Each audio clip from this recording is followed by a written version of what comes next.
అందరికీ నమస్తే అండి. ఈ పూట వీడియో ఏమిటంటే మన ఆశ్రమంలో భోజనం అయితే స్టార్ట్ చేసామండి. టైం వచ్చి 12:30 అవుతుంది. ఇక ఈరోజు భోజనం అయితే అందరికీ వడ్డిస్తున్నాను. వడ్డిస్తూ మీతో కొన్ని విషయాలు అయితే మాట్లాడాలనుకుంటున్నానండి. ఈ విధంగా మన ఆశ్రమంలో ఎంతోమంది అనాథులు ఆశ్రయం అయితే పొందుతున్నారు. వీళ్ళతోటి చాలా సమస్యలు, చాలా టెన్షన్స్, కొన్ని చెప్పుకోలేని పరిస్థితులు చాలా ఉంటాయండి. ఎప్పుడు కూడా నా ఫ్యామిలీ గురించి నేను ఏ వీడియోలో కూడా చెప్పలేదు. ఇప్పుడు చెప్తున్నాను. మా వారు జాబ్ చేస్తూ ఉంటారు. మాకు 3 పిల్లలండి. 2 చిన్నపిల్లలు, బాబు ఫస్ట్ క్లాసు, ఇంకో బాబు ఎల్కేజీ, పాప 10th క్లాస్ చదువుతుందండి. మా వారు నీట్ అకాడమీలో ప్రొఫెసర్గా చేస్తారండి. ఇక వాళ్ళకి క్లాసులని, వాళ్ళ ప్రిపరేషన్ అని చాలా టెన్షన్స్ ఉంటాయండి టీచింగ్ ఫీల్డ్లో. ఎందుకంటే నాది టీచింగ్ సైడే కాబట్టి ఇక ఈ టెన్షన్స్ కూడా నేను పెట్టను. మా వారైతే బాగా ఫుల్ సపోర్ట్గా ఉంటారండి అన్ని విషయాల్లో. ఒకప్పుడు మామయ్య గారే అన్నీ చూస్తూ ఉండేవాళ్ళు. మేము జాబ్ చేసుకుంటూ ఫైనాన్షియల్గా కొంత సపోర్ట్ ఇస్తూ ఉండేవాళ్ళమండి. ఇక మామయ్య గారికి హెల్త్ ఇష్యూస్ రావడం వల్ల మేమైతే ఇక్కడికి రావడం జరిగింది. కొన్నాళ్ళు హాస్పిటల్లో ఉండడం జరిగింది.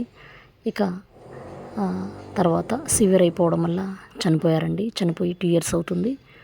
ఈ 2 years నుంచి కంప్లీట్గా నేనైతే ఇక్కడే ఉండాల్సిన అవసరం అయితే పడుతుంది. ఎందుకంటే జాబ్కి వెళ్ళలేను, కానీ వీళ్ళని ఇటు వదలలేము. మనల్ని నమ్ముకున్న వాళ్ళు ఇంతమంది ఉన్నారు కాబట్టి వీళ్ళని ఇటు పంపించలేను అన్న ఉద్దేశంతో కంప్లీట్గా జాబ్ మానేసి ఇక్కడే ఉంటున్నానండి. ఇక నా చిన్నపిల్లల్ని చూసుకుంటూ, నా చిన్నపిల్లలతో పాటు వీళ్ళని కూడా చూసుకుంటూ ఇదైతే ఆశ్రమాన్ని అయితే చూస్తూ ఉంటాను. మా వారు చాలా సపోర్ట్ ఇస్తూ ఉంటారు. ఇక ప్రతి విషయం అనేది చూడాల్సి వస్తుందండి. ఇక ఇంట్లో చిన్నపిల్లలతో ఎలాంటి సమస్యలు ఉంటాయనేది మీ అందరికి కూడా బాగా తెలుసు. ఇక వాళ్ళని చూసుకుంటూ వీళ్ళందరినీ కూడా ప్రతి విషయాన్ని చూసుకుంటూ చాలా కష్టపడుతూ ఉంటానండి. ఇక్కడ ప్రతి విషయాన్ని అయితే దగ్గరుండి చూస్తూ ఉంటాను. ఎన్నో కష్టాలు, ఎన్నో బాధలు, ఎన్నో టెన్షన్స్, ఎన్నో ఇబ్బందులు అవన్నీ పక్కన పెడితే వీళ్ళని భరించడము 4 వంతులు ఉంటుందండి. ఆశ్రమంలో ఉండేది అందరూ పెద్దవాళ్లే కాబట్టి వాళ్ళల్లో కొందరు మాట వినేవాళ్ళు ఉంటారు, కొందరు వినని వాళ్ళు కూడా ఉంటారు. వీళ్ళందరినీ కంట్రోల్ చేసి భరించడం అనేది చాలా కష్టమండి. మన ఇంట్లో ఒక్క పెద్దవారు ఉంటేనే ఎన్నో ఇబ్బందులు, ఎన్నో సమస్యలు ఎదుర్కొంటూ ఉంటాము. అలాంటిది ఇంతమందితో చాలా సమస్యలు అయితే ఉంటాయండి. ఎన్ని కష్టాలున్నా మేము ఇష్టంగానే భరిస్తూ చేస్తున్నామండి. ఆల్రెడీ కొన్ని వీడియోస్లో మేము పడుతున్న కష్టాలన్నీ కూడా చూపించున్నాను. మోటార్ ప్రాబ్లం కానివ్వచ్చు, కరెంటు పోయిన సిచ్యువేషన్ కానివ్వచ్చు, వీళ్ళకి హెల్త్ ఇష్యూస్ వచ్చినప్పుడు మెడికల్ క్యాంపులు కానివ్వచ్చు, ఇవన్నీ కూడా చాలా అయితే దగ్గరుండి చేస్తూ ఉంటామండి. ఇక పిల్లలు కొందరికి అప్పుడప్పుడు సీరియస్ అయిపోతూ ఉంటుందండి.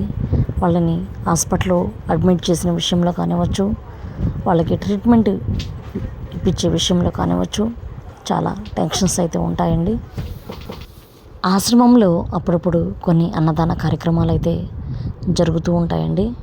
వాళ్ళలో కొందరు ఈ విధంగా అంటూ ఉంటారు, చాలా డెవలప్ చేశారండి, చాలా మార్పు కనిపిస్తుంది, అందరూ కూడా చాలా హెల్తీగా కనిపిస్తున్నారు అని అంటున్నప్పుడు మాకైతే చాలా సంతోషం అనిపిస్తుందండి. వాళ్ళు అలా అన్నప్పుడు ఆశ్రమంలో ఉన్న ప్రతి ఒక్కరిని ఏ విధంగా చూసుకోవాలి, వాళ్ళకి ఇంకా ఎలాంటి సౌకర్యాలు కల్పించాలి అన్నదే ఆలోచిస్తూ ఉంటాము. ఆశ్రమంలో ఉన్న ప్రతి ఒక్కరిని వెంటనే ఐడెంటిఫై చేయగలనండి. వాళ్ళు హెల్తీగా ఉన్నారా, లేకపోతే ఏదైనా ప్రాబ్లం ఉందా అన్నది కూడా వెంటనే ఐడెంటిఫై చేయగలను. అంత బాండింగ్ అయితే వీళ్ళతో మాకుందండి. ఓకే అండి, ఈ వీడియోపై మీ అభిప్రాయాన్ని కామెంట్ రూపంలో తెలియచేయండి. నా వీడియో నచ్చినట్లయితే ప్లీజ్ సబ్స్క్రైబ్ చేసి సపోర్ట్ చేయండి. మీరు ఇచ్చే సపోర్ట్ చాలా యూజ్ అవుతుందండి. ఇంకొంతమందిని ఆదరించే అవకాశం కల్పించిన వాళ్ళు అవుతారు. అలాగే పరోక్షంగా కూడా ఆశ్రమానికి హెల్ప్ చేసిన వాళ్ళు అవుతారు. Please support for me. Thank you for watching.